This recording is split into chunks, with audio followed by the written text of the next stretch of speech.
எக்காலத்திற்கும் பொருந்தும் தத்துவங்களை கூறிச் சென்றுள்ள கௌதம புத்தர் எல்லோராலும் போற்றப்படும் சித்தார்த்தர் என்று மாயிகா தேசிய தலைவர் தான் ஸ்ரீ விக்னேஸ்வரன் தமது விசாக தின வாழ்த்துச் செய்தியில் கூறியுள்ளார். எக்காலத்திற்கும் பொருந்தும் நல்ல நம்பிக்கை, நல்லெண்ணம், நல்வாய்மை, நற்செய்கை, நல்வாழ்க்கை, நன்முயற்சி, நற்சாட்சி, நல்ல தியானம் ஆகிய எண்வகை வழிகளையும் போதித்த புத்தர் இந்த உலகில் தோன்றிய மகா ஞானிகளில் தனக்கென தனி இடம் பிடித்தவர். மன அழுத்தங்கள் அதிகரித்து வரும் இன்றைய பரபரப்பான வாழ்க்கையில் புத்தரின் வாழ்க்கையும் போதனைகளும் ஒரு சிறந்த மருந்தாக அமையும்.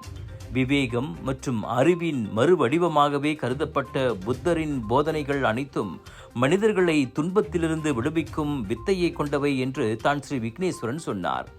ஒவ்வொருவரின் வாழ்க்கை அனுபவங்களும் மகான்களின் வாழ்க்கை போதனைகளும் மனித வாழ்வில் முக்கிய அங்கமாக அமைகின்றன.